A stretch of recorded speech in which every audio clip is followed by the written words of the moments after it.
আমরা অনেক সময় মনে করি যে আমরা আমাদের দৈনন্দিন জীবনে শুধুমাত্র বিচার বিশ্লেষণ বা জাজমেন্টাল কোনো পদক্ষেপ নেওয়ার মতো ইস্যু থাকলে সেখানে বোধহয় ইনসাফ করতে হয়, অথচ আমাদের পুরো জীবনটাতেই ইনসাফের প্রশ্ন আসে। প্রতিদিন সকাল থেকে সন্ধ্যা পর্যন্ত আমরা কি পরিমাণ বেইনসাফি, কি পরিমাণ অবিচার আর কি পরিমাণ জুলুম আমাদের দ্বারাই হয়, হয়তো সেটি ভাববার ফুরসত বা সুযোগটুকু পর্যন্ত আমাদের হয় না। আমি যদি একটা উদাহরণ দেওয়ার চেষ্টা করি তাহলে হয়তো বোঝাটা আরো পরিষ্কার হবে, বোঝাটা আরো সহজ হবে। নবী সাল্লাল্লাহু আলাইহি সাল্লাম একবার মসজিদে নববীতে দেখলেন যে এক ব্যক্তি কোরআন তেলাওয়াত করছে, অন্য কিছু না, কোরআন তেলাওয়াত করছে, একটি ইবাদত করছে, কিন্তু তিনি একটু উচ্চ স্বরে কোরআন তেলাওয়াত করছিলেন। নবী করিম সাল্লাল্লাহু আলাইহি সাল্লাম তখন তাকে ডেকে বললেন, তুমি যে আল্লাহকে শোনাবার জন্য কোরআন তেলাওয়াত করছো সে আল্লাহ বধির নন, তিনি মনের কথাও শুনতে পান। সো তোমাকে এত আওয়াজ করে কোরআন তেলাওয়াত করতে হবে না যেটা তোমার আশেপাশে থাকা মসজিদে অন্য মুসল্লিদের ডিস্টার্বের কারণ হয়। আজকে আপনি দেখবেন আমরা রাজনৈতিক সমাবেশের নামে, সংস্কৃতি বিনোদনের নামে, এমনকি ধর্মের নামে আমরা মানুষকে অতিষ্ঠ করি। দূর দূরান্তে মাইক লাগিয়ে দিয়ে আমরা মানুষকে রাত বিরাত পর্যন্ত কষ্ট দেই। বিবাহ, বিনোদন, আকিকা অনুষ্ঠান, নানান অনুষ্ঠানকে কেন্দ্র করে, এমনকি ওয়াজ মাহফিলকে কেন্দ্র করে আমরা দেখা যায় দায়িত্ব জ্ঞানহীনতার পরিচয় দেই। এর মধ্য দিয়ে যে আমি যে আরেকজন হক নষ্ট করছি, আমি যে জুলুম করছি, সেটা বোঝার মতো ক্ষমতাটুকু পর্যন্ত অনেক সময় আমাদের থাকে না। প্রিয় ভাইরা আমার, নবী করিম সাল্লাল্লাহু আলাইহি সাল্লাম যে দিন শিখিয়েছেন আমাদেরকে, সেখানে ইনসাফ পরিপন্থী কিছুই থাকতে পারবে না। আপনি সোশ্যাল মিডিয়াতে কোনো একটা নিউজ পেয়েছেন নেগেটিভ কারোর ব্যাপারে, আপনি সেটা প্রচার শুরু করে দিলেন। বাস্তবে যদি সেটা সেইভাবে না হয়, একটু বাড়িয়েও হয়, তাহলে আপনি একটা গুজব, একটা প্রপাগান্ডার প্রচারে আপনি অংশগ্রহণ করলেন। এবং যেই ব্যক্তি কেন্দ্রিক এই নিউজ, অনেক সময় নেগেটিভ নিউজগুলো প্রচার করতে আমরা একটু মজা বেশিও পাই, যে অমুক ধরা পড়েছে, অমুকের কেলেঙ্কারি ফাঁস হয়েছে, তিল হয়তো তাল হয়েছে, আমরা সেটাকে নির্দ্বিধায় প্রকাশ করি, প্রচার করি। কিন্তু এর মধ্য দিয়ে যে আমি একটা গুনাহ করছি, আমি যে একটা পাপ করছি, আমার যে ইনসাফ পরিপন্থী কাজ হচ্ছে, সেটা বোঝবার মতো সুযোগ অনেক সময় হয় না, বা সেই যোগ বিয়োগটা আমরা করতে পারি না। অনেক সময় দেখা যায় অন্যের সময় বা শ্রম নষ্ট করছি, মানুষ আমার জন্য অপেক্ষা করছে, আমি হয়তো এমন অবস্থানে আছি যে আমি দেরি করে গেলেও কিছু হবে না, কিন্তু অনেকগুলো মানুষ অপেক্ষা করছে। তাহলে তাদের যে সময় নষ্ট হচ্ছে, এটা তাদের হক নষ্ট করা, তাদের প্রতি অবিচার করা, এটা ইনসাফ পরিপন্থী কাজ। ঠিক একইভাবে কাউকে আপনি ভুল তথ্য দিলেন, তাহলে তার প্রতি আপনি অবিচার করলেন, অন্যের অধিকার হরণ করলেন। যতভাবে অধিকার হরণ হতে পারে সবটাই বেইনসাফের মধ্যে পড়ে। নবী করিম সাল্লাল্লাহু আলাইহি সাল্লাম বলেছেন, ইযা হাদ্দাসার রাজুলু ফালতাফাতা ফাহিয়া আমানা। আপনার সাথে কেউ কথা বলেছে, আপনি কারোর সাথে কোনো কথা বলেছেন, আলাপ করেছেন, সে আপনার সাথে কিছু কথা বলে যখন সরে যায়, তখন সেটা আপনার কাছে আমানত হয়ে যায়। আপনি সেটা চাইলে আরেকজনের কাছে প্রকাশ করতে পারেন না, কিন্তু আমরা নির্দ্বিধায় অনেক সময় এই ধরনের কথা প্রচার করছি।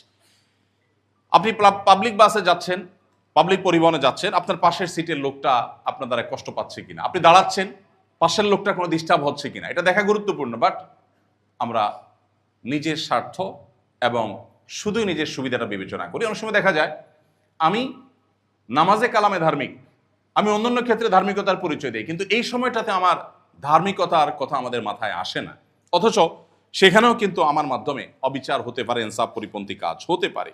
ঠিক একইভাবে কারো প্রাপ্য সম্মান আপনি না দিলেন বা কম দিলেন, এর মধ্য দিয়েও আপনি তার প্রতি জুলুম করলেন, আপনি ইনসাফ পরিপন্থী কাজ করলেন। ইনসাফ মানেই হলো যেখানে যা যতটুকু প্রয়োজন।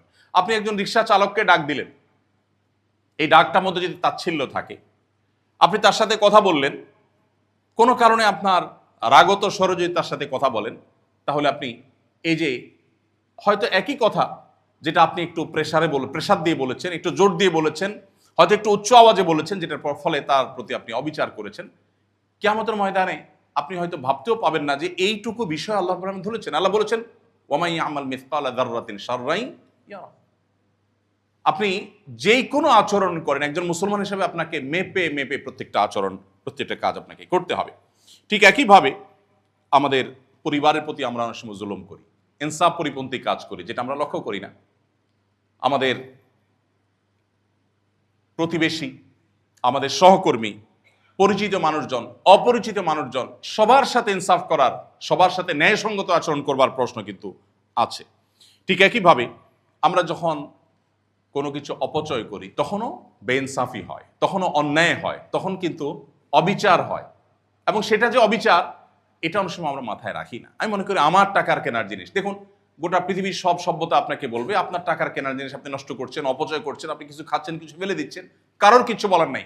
ইসলাম বলে না, আপনার এই স্বাধীনতা আপনাকে দেয়া হয়নি, আপনি ফেলতে পারেন, কিন্তু কিয়ামতের দিন আপনাকে প্রতিটি দানা সম্পর্কে জিজ্ঞাসিত করা হবে।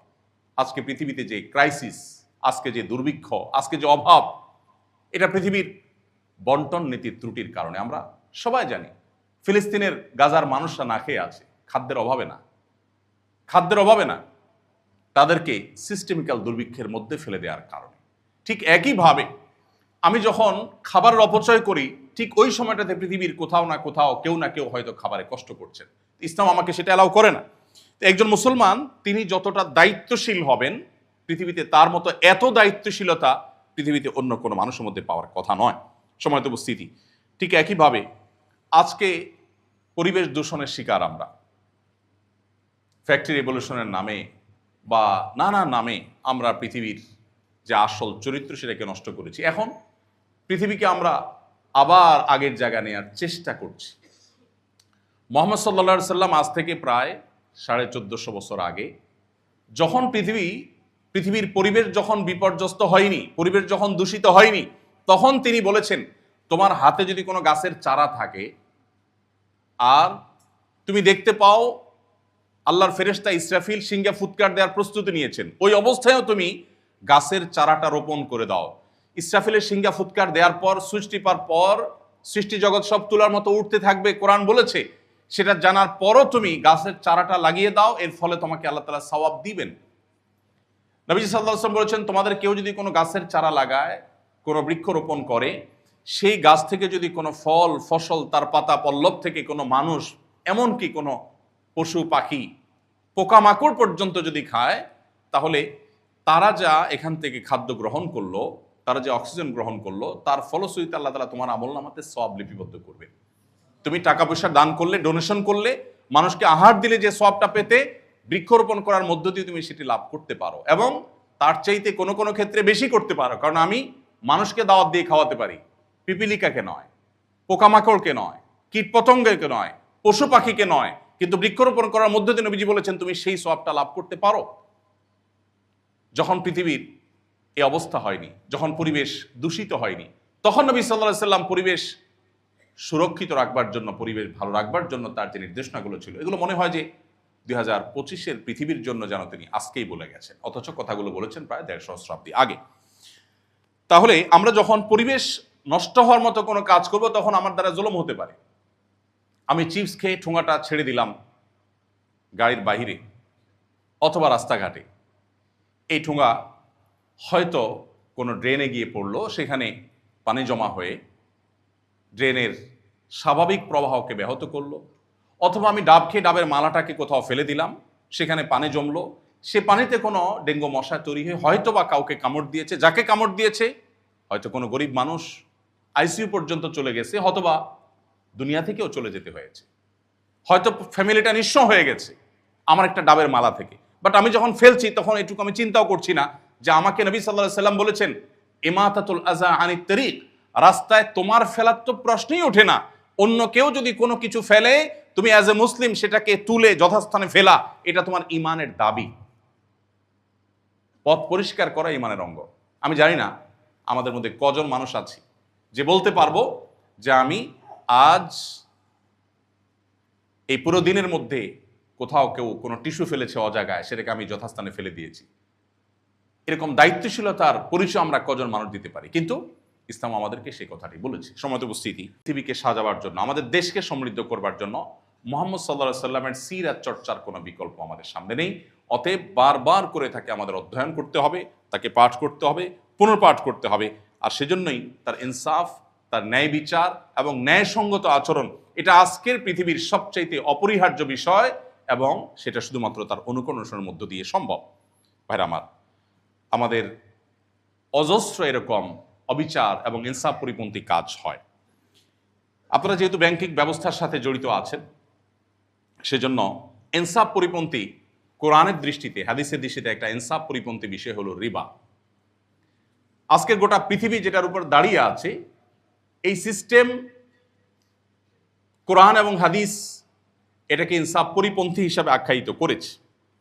রিবা বলতে আমরা সাধারণত শুধু সুদকে মনে করি, অথচ সুদের বাইরেও রিবার আরও বিভিন্ন প্রক্রিয়া এবং পদ্ধতি আছে। নবী করিম সাল্লাল্লাহু আলাইহি সাল্লাম সেটাকে নিষেধ করেছেন। কোরআনে আল্লাহ তাআলা বহু হারামের তালিকা উল্লেখ করেছেন। মৃত পশু খাওয়া হারাম করেছেন, রক্ত খেতে আল্লাহ নিষেধ করেছেন, অনেক কিছু আল্লাহ নিষেধ করেছেন, শূকর খেতে আল্লাহ নিষেধ করেছেন।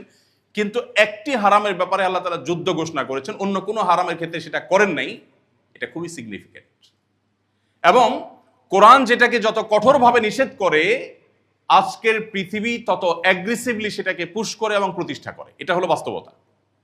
অতএব এই রিবা, যেটার উপর আজকের পৃথিবী অনেকটা দাঁড়িয়ে আছে, আমাদের সিস্টেম অনেকটা দাঁড়িয়ে আছে, এটাও ইনসাফ প্রতিষ্ঠার প্রয়োজনে এটাকে ইসলাম হারাম করেছে। আর সেটিকে হারাম হিসাবে জানা এবং সেটাকে অন্তঃস্থল থেকে গভীরভাবে বিশ্বাস করা যে এটাকে হারাম জানার মধ্য দিয়ে ইনসাফ পরিপূর্ণভাবে প্রতিষ্ঠা করা সম্ভব হবে। আজকে যে সারা পৃথিবীতে এত দারিদ্র, এত ইনজাস্টিস, এত বাই ডিফল্ট অর্থ সম্পদের ইস্যুটা, পুরো অর্থ সম্পদটা যে একটা সার্টেন গ্রুপ অফ পিপলের কাছে চলে যাচ্ছে, সাধারণ মানুষ, অসংখ্য অগণিত মানুষের রাখা অর্থ সম্পদ যে সার্টেন গ্রুপ অফ পিপল তাদের হাতে যাচ্ছে, এটা যথার্থ কিনা, এটা ইনসাফ কিনা, সিস্টেমের এই ত্রুটি বা সিস্টেমের এই বিষয় সম্পর্কে আমাদের ভাবতে হবে একজন মুসলমান হিসাবে। এর গোড়ায় কোনো সমস্যা আছে কিনা, এর মেইন কোনো কারণ আছে কিনা, সেটা আমাদের খুঁজে বের করতে হবে। এই প্রশ্নের উত্তর আমাদের খুঁজে বের করতে হবে। ভাইরা আমার, হয়তো পুরোপুরি সিস্টেম চেঞ্জ করা আমাদের দ্বারা সম্ভবপর হবে না, কিন্তু রেগুলেশনের জায়গা থেকে ইনজাস্টিসকে আটকানো কিংবা কমিয়ে আনা, এটা আমাদের দ্বারা অনেকখানি সম্ভব। সেই চেষ্টা একজন মুসলমান হিসাবে আমি করেছি কিনা, কিয়ামতের ময়দানে সেই জিজ্ঞাসা আমাদের প্রত্যেককে, এই জিজ্ঞাসার মুখোমুখি হতে হবে। আমাদের অর্থনৈতিক সিস্টেমটা সবসময় ধনীদের, পাওয়ারফুলদের এবং কর্পোরেশনসগুলোর হেল্প করার জন্য হচ্ছে কিনা, এটা কি গরিবদের থেকে আহরিত টাকা পয়সা ধনীদের কাছে তুলে দিয়ে তাদেরকে আরো ধনী করে দেওয়ার সুযোগ করার জন্য ব্যবহার হচ্ছে কিনা, সিস্টেমের ত্রুটি আছে কিনা, সত্যিকারের দারিদ্র দূরের জন্য কাজ হচ্ছে কিনা, পলিটিক্যাল বা আইডিওলজিক্যাল এজেন্ডা বাস্তবায়নের জন্য আমরা কাজ করছি কিনা, এটা ইনসাফ এবং ন্যায় বিচার প্রতিষ্ঠার ক্ষেত্রে অনেক বড় প্রশ্নের জায়গা। এই প্রশ্নের উত্তর যদি আমরা নিজের কাছে নিজে পরিষ্কার করতে না পারি, তো আল্লাহর কাছে কি আমাদের ময়দানে পরিষ্কার আমি করতে পারবো না। আজকের অর্থনৈতিক সিস্টেম, ফ্রি মার্কেট ইত্যাদির কথা বলা হচ্ছে, অথচ বাস্তবিক বিচারে সাধারণ মানুষের সব টাকা সম্পদ নিয়ে ধনীরা আরো ব্যবসা করে, লোন নিয়ে, ব্যবসায়িক লোন নিয়ে তারা আরো ব্যবসাকে সম্প্রসারণ করতে পারছে, ধনী আরো ধনী হচ্ছে এবং গরিব আস্তে আস্তে অনেকটা দাসে পরিণত হচ্ছে। এই প্রশ্ন বারবার করে নিজেদেরকে করা দরকার যে এই ইনজাস্টিস, এটার ক্ষেত্রে আমি আল্লাহর কাছে জবাবদিহি করার জায়গাটা ঠিক কোথায়, বা এখানে আমার রোল প্লে করার কতটুকু জায়গা বা সুযোগ আছে, সেটা অন্তত ভাবা দরকার। আল্লাহ মানুষকে সাধ্যের বাইরে জিজ্ঞাসা করবেন, আমার হাতে নাই সেটা আল্লাহর কাছে আমার জিজ্ঞাসিত হতে হবে না, কিন্তু যেটা আমার কাছে আছে সেটুকু আমাকে অন্তত করতে হবে। অতএব আমরা আমাদের জীবনের প্রত্যেকটা ক্ষেত্রে তাকওয়া, আমানতদারিতা এবং এই যে ইনসাফ, ন্যায় বিচার, এটাকে আমরা প্রতিষ্ঠা করার চেষ্টা করবো। আল্লাহ আমাদের সবাইকে তৌফিক দান করুন। নবী করিম সাল্লাল্লাহু আলাইহি সাল্লামের সিরাত থেকে আরেকটি পয়েন্ট হলো তাকওয়া এবং সততা। এটা নিয়ে আমি কয়েকটি কথা বলতে চাই। সত্যতা এবং সত্যবাদিতা, এটা এখন আমাদের হারিয়ে যাওয়া সম্পদগুলোর একটি। আমরা শুরু থেকে যেটি বলে আসছিলাম, আজ নামাজে কালামি মুসলমান পাওয়া যায়, সাদা বুক ভর্তি দাড়িওয়ালা মুসলমানও পাওয়া যায়, লম্বা জুব্বা বা টুপি পরা মুসলমানও পাওয়া যায়, অনেক সুন্দর তেলাওয়াতকারী মুসলমানও পাওয়া যায়, কিন্তু আজ সেই মুসলমান খুব বেশি পাওয়া যায় না যে মুসলমান তার প্রত্যেকটা ক্ষেত্রে তিনি সততার পরিচয় দিতে পারবেন। এই যে ইসলামকে আমাদের মতো করে বোঝার যে একটা প্রবণতা, এটা মূলত আমাদেরকে ইসলাম থেকে বিচ্যুত করে দিচ্ছে, আমাদেরকে ট্র্যাক থেকে সরিয়ে দিচ্ছে। এখন মুহাম্মদ সাল্লাল্লাহু আলাইহি ওয়াসাল্লামের সিরাত থেকে আমাদেরকে দূরে সরিয়ে দিচ্ছে। নবী সাল্লাল্লাহু আলাইহি ওয়াসাল্লাম বলছেন, আত-তাজিরুস সাদুকুল আমিন মান নবিয়্যিন ওয়াস সিদ্দিকিন ওয়াস শুহাদা, সত্যবাদী এবং বিশ্বস্ত ব্যবসায়ীরা কিয়ামতের ময়দানে সিদ্দিকদের সাথে, শহীদদের সাথে, নবীদের সাথে তারা উঠবে। নবী সাল্লাল্লাহু আলাইহি ওয়াসাল্লাম একদিন বাজারে গেলেন। বাজারে গিয়ে তিনি সরাসরি বাজার মনিটর করছিলেন। বাজার তদারকি করতে গিয়ে দেখলেন যে খাদ্যশস্য বিক্রি করা হচ্ছে একটা বাজারে। তিনি এক বিক্রেতার খাদ্যশস্যের দিকে তাকিয়ে একটু সন্দেহ হলো তার। তিনি খাদ্যশস্যের ভেতরে হাত ঢুকিয়ে দিলেন। ঢোকানোর পর ভেতর থেকে আনা গম বা এ জাতীয় কোনো খাদ্যশস্য দেখতে পেলেন ভেজা। তখন নবীজি বললেন, তোমার উপরে খাদ্যশস্যগুলো বেশ শুকনো, কিন্তু ভেতরে নিচে যেগুলো আছে সেগুলো সব ভেজা। তুমি আমাকে জবাব দাও যে তুমি এই প্রতারণা কেন করলে? তখন লোকটি বলল, হে আল্লাহর রাসূল, আসলে বৃষ্টি এসেছে, কিছু ভিজে গেছে, এজন্য উপর দিয়ে আমি শুকনাগুলোর প্রলেপ দিয়ে দিয়েছি, যাতে ক্রেতা বুঝতে না পারে, দেওয়ার সময় তাকে আমি মেপে ভেজাগুলো সহ দিয়ে দিচ্ছি। তখন নবী সাল্লাল্লাহু আলাইহি ওয়াসাল্লাম বলেছেন, মান গাসসা ফালাইসা মিন্না, যে ব্যক্তি ধোঁকা দেয় সে আমার উম্মত নয়। আমাদের সমাজ যদি আমরা একটু কম্পেয়ার করি এটাকে, আমাদের সবজি বিক্রেতা বলুন, ফল বিক্রেতা বলুন, যত রকমের এই জাতীয় ব্যবসা বাণিজ্য, খাদ্যশস্য বা এই জাতীয় ব্যবসা বাণিজ্য যারা করছেন, এমনকি মুদি দোকানে বলুন, সাধারণত সাজানোর সময় এমনভাবে সাজায় যে উপর দিয়ে যেগুলো আছে আর ভেতরে বা তলে যেগুলো আছে সেগুলোর মধ্যে আসমান এবং জমিন পার্থক্য। এবং এইটাকে আমার মনে হয় না 1% মানুষও মনে করে যে এটা প্রতারণার মধ্যে পড়ে। এটাই আমাদের সিস্টেম হয়ে গেছে, এটাকেই আমরা স্বাভাবিক বানিয়ে নিয়েছি। এটা তো হলো একেবারে সাধারণ পর্যায়ে। একেবারে সর্বোচ্চ পর্যায় থেকে যে সমস্ত অসাধুতা হয় সেগুলোর কোনো সীমারেখা বলে শেষ করা কঠিন। অতএব নবী সাল্লাল্লাহু আলাইহি সাল্লাম যে আমানতদার, তিনি যে বিশ্বস্ত ছিলেন, সেই বিশ্বস্ততা আমাদের মধ্যে আনতে হবে। আপনারা জানেন আমাদের নবীজির উপাধি ছিল আল আমিন। কি ছিল তার উপাধি? আল আমিন মানে কি জানো? বিশ্বাসী না, বিশ্বস্ত। আল আমিন মানে হলো বিশ্বস্ত, যাকে বিশ্বাস করা যায়, যাকে সবাই বিশ্বাস করে, সেই মানুষটাকে মূলত আল আমিন বলা হয়। নবী করিম সাল্লাল্লাহু আলাইহি সাল্লামকে আল আমিন বলেছিল মক্কার মানুষেরা, যে মানুষরা তাকে নবী হিসাবে, রাসূল হিসাবে স্বীকার করে নাই, তাকে নবী হিসাবে, রাসূল হিসাবে স্বীকৃতি দেয়নি, কিন্তু তাকে বিশ্বস্ত হিসাবে স্বীকৃতি দিয়েছে। শত্রুর কাছ থেকে বা ভিন্ন মতের মানুষের কাছ থেকে সার্টিফিকেট পাওয়ার মতো মূল্যবান সার্টিফিকেট আরেকটি হতে পারে না। নবী সাল্লাল্লাহু আলাইহি ওয়াসাল্লাম সেটি পেয়েছেন। কিভাবে পেয়েছেন?